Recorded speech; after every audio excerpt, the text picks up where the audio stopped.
All right, everyone, we start off today talking about the unsettling degree of anti-white racism that certain legacy media outlets are currently displaying over the results in Virginia the other day. Of course, Glenn Youngkin winning by several points over Terry McAuliffe in an election that had become much closer because Terry McAuliffe, in part, embraced critical race theory, and then his famous statement that he thought that parents shouldn't be making educational decisions. Now, when asked about, well, he hasn't been, but rhetorically, why homeschooled kids often outperform those in public school, despite being taught literally by their parents, leftoids so far have not given me a decent answer on that, so I'll continue to query them as the salt continues to ebb and flow over time over the next few days, because there's plenty of salt still left to harvest. Don't worry, the mine is quite deep this time, especially since they barely held on to New Jersey by less than 2 points, by the way, in a state where the Democrat had been leading by almost 8.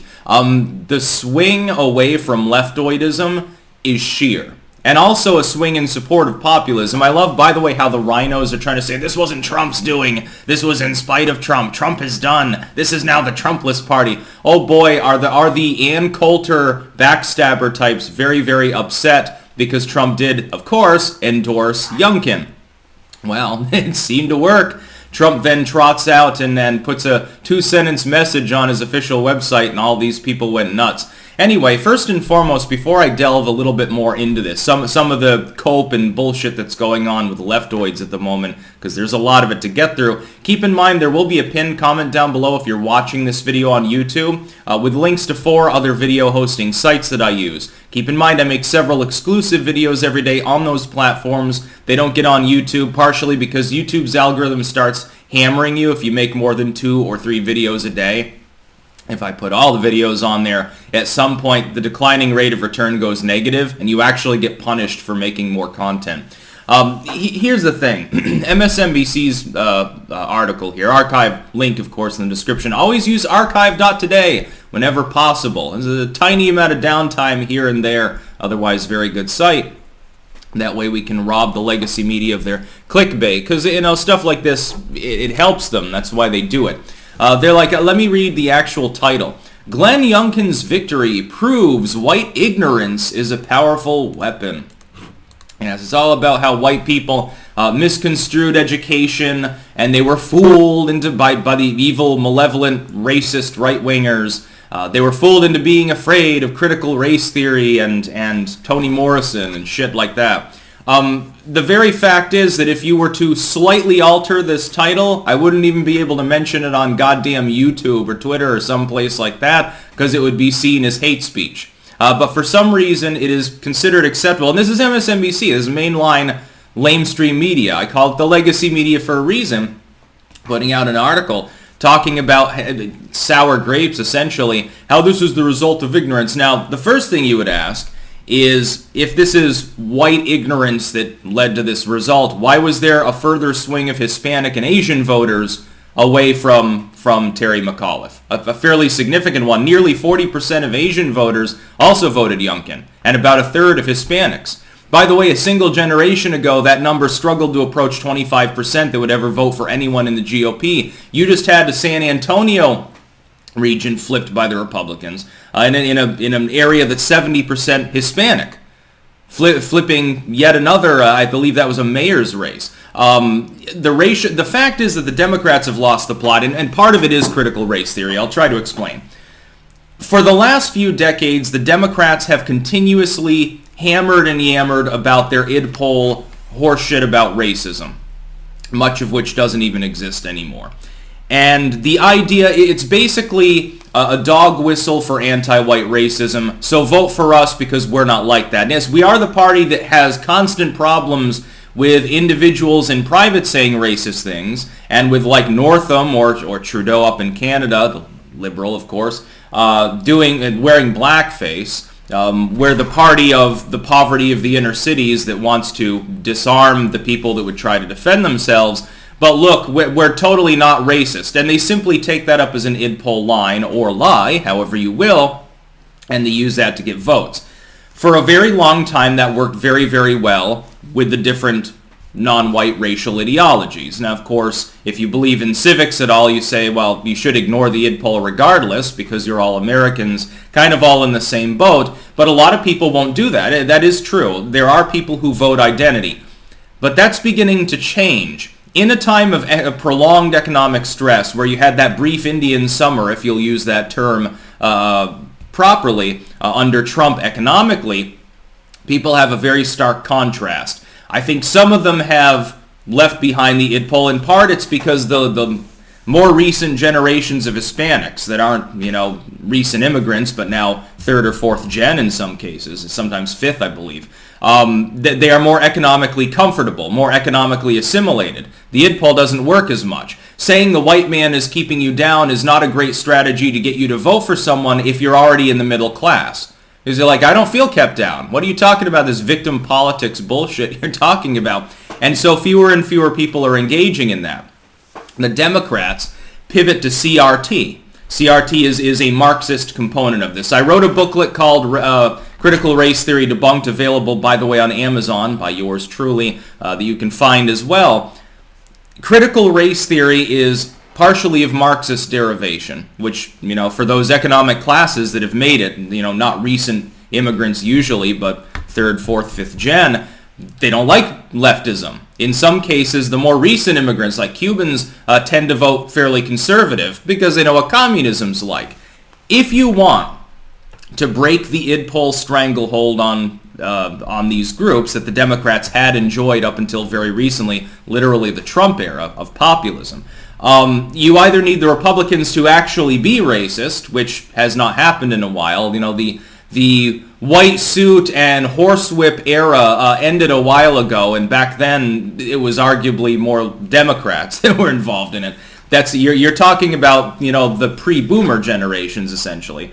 Or you need to be able to make the argument, you're oppressed, vote for us, we'll do better.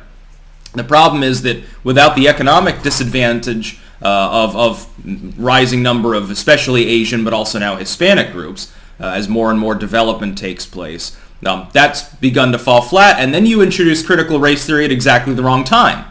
The problem is that when you pair that with parents shouldn't be able to choose, we're going to tell your kids whatever the fuck we want, and it'll be influenced by Marxism, and it's quite literally a form of racism against white people specifically. When you try to make the case for that, those no longer disadvantaged segments of the, especially again, Asian and Hispanic populations aren't receptive to it. It makes them go in the other direction. Why wouldn't you? Let's say that I'm black, but I'm also a parent. And I see a politician, party that I would normally align with, saying all the usual right things, more welfare, blah, blah, blah, we need to do more about police brutality or whatever. And I support that. But I've got 3 kids, and they're in public school. And the politician says you shouldn't be involved with the decision-making process, RE their education, fuck you. Then says they support critical race theory but can't even define it. So this thing that is supposedly not in the school system, in the case of Virginia, although it is an influence on the curriculum there, that is established. It is a Marxist lie when they're saying there's no Marxist influence on the educational material. Critical race theory, especially within reading, has formed a core, a chunk of that curriculum. Supposedly critical race theory is not even there. But it's also a virtuous thing. And by the way, the left doesn't explain why it would be absent then if it's so great. If critical race theory is wonderful and everyone should sing Kumbaya, get along, hold hands, and it should be generally agreed upon that it's a virtuous thing and isn't a miserable pile of steaming horseshit revisionism, why wouldn't you have introduced it into the curriculum? You should be bragging about the fact that it influenced Virginia's schools. But let's say I have 3 kids and the politician I would normally align with tells me flat out, pretty much to my face, you don't matter. We will do with your kids what we wish. Well, if I give a shit about my kids, I probably bristle at that and I consider voting Youngkin or staying home. Why, part of this result was just the result of depressed Dem turnout again among those parental classes. I guarantee there were tens of thousands of parent voters, and not just white ones like MSNBC would like you to believe, that stayed home. They can't bring themselves to vote for that evil Youngkin because he's basically Trump in khakis, but they didn't pull the lever for McAuliffe because he demoralized them. maybe it was enough people just in that group to tip the election. It's not just about your opponent stole a vote from you. In some cases, it's just you piss someone off enough for them not to vote for you. This has nothing to do with white people are ignorant. No. Study critical race theory. It's very, very simple to do. The academic materials and the opinions of the people formulating critical race theory as a unified hypothetical field are all out there for you to read for free. It's not difficult. You can scroll through the internet. You can find out who founded critical race theory, what did they write on the subject, what were the influences, what are the arguments made. I wrote a little booklet. It's only 30 pages, I think, long debunking it because it's so simple to debunk. There's 5 main components. 4 of them are nonsense. One of them is about its origin, and the academics that formed the basic core of critical race theory, that developed what it became over the decades, admit to Marxism. They don't see a problem with that. Within academic circles, leftoidism of that level is still considered academically acceptable. It's considered perfectly fine.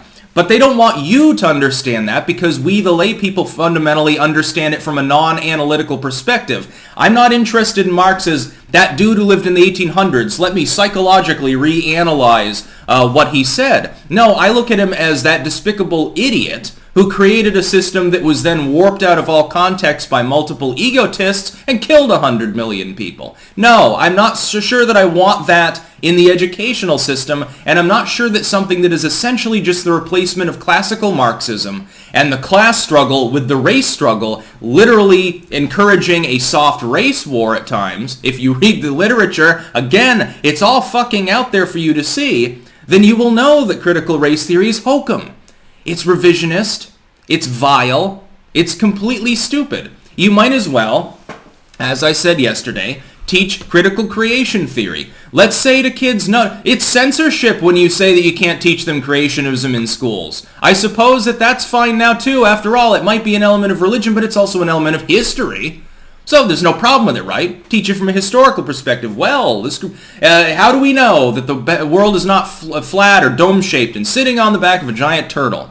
Did you ever see Atlas? No? Can you prove he's not there holding the world up? Well, I was never at the South Pole. It might be, rather, he's got a cold grip. We'll teach them that the world is created in 6 days out of nothingness before the light. Then the light was created before the stars were created somehow, and the rest was history. Let's teach them critical creation theory.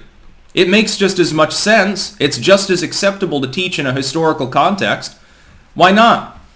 We should make kids feel guilty for their religious choices too, I guess. Well, what would happen? I believe we had actually a culture war over that a few decades ago, and the leftoids, that is the centralized believers, which is what Marxists and theocrats tend to be, they lost. Well, they're going to lose on critical race theory too, because people have already rejected it.